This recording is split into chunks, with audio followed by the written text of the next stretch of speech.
My name is Jeremi Brewer, and I'm the Executive Director for the Academy for Creating Enterprise. And I've been with the Academy for about 6 years.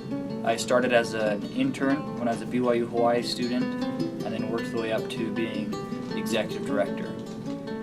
So what I've done to be able to understand this space of entrepreneurship education and development among necessity entrepreneurs throughout the world is, first, I lived in Mexico and started my own business to try to understand how do you start a business, how do you sell a business, how do you operate a company in a small or in a foreign environment. And then I did a master's and a PhD in what is called necessity entrepreneurship at Texas A&M University. As I mentioned, when I was a BYU student in Hawaii, I started writing curriculum for necessity entrepreneurs, individuals who are forced into starting and operating a small business. Usually they've never been trained and they don't know how to do it. And so when I moved to Mexico and started my company, I saw hundreds and thousands of these necessity entrepreneurs and started developing more curriculum with the Academy on how do you most effectively train individuals that have never learned how to start or grow a small company. So after my PhD, my wife also did a PhD, and we moved to Mexico and launched the Academy for Creating Enterprise in Mexico City.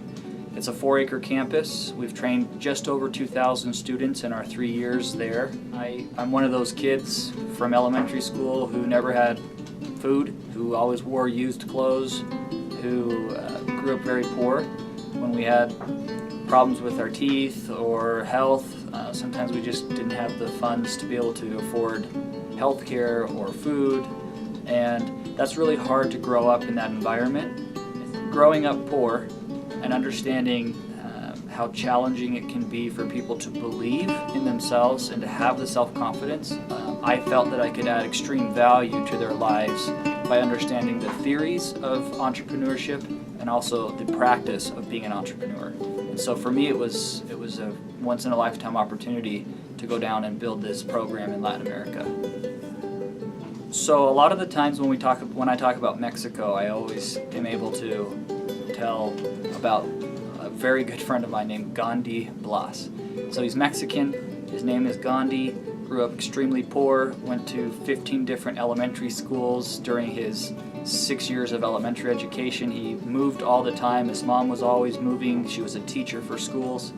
And I met Gandhi in 2010, June 2010, and he was one of our students. And the entire class, he never said anything for like weeks and weeks. He just sat in class. And then he invited me to go see his greenhouses. And Gandhi and his partner, Carlos, they have these beautiful tomatoes that they grow. And I was touched by Gandhi, and I hired Gandhi to be my assistant director. Working with Gandhi one-on-one over the last 2 or 3 years has been fantastic, because now that I've left Mexico, Gandhi has been able to stay and influence and teach thousands of Mexican Latter-day Saints. And so I have the true belief that by helping one person, you can help thousands and thousands of individuals. To serve people who have nothing and to help them find the resources and the confidence and that belief in themselves that they can actually be a change agent and improve their lives, just like my father changed our lives. I still remember my dad explaining to me why we had to go into the dumpsters behind Albertsons to get food, and I will never forget that. And so when I am able to see students who come from that environment feed their families every day, that is miraculous, and I love being a part of that.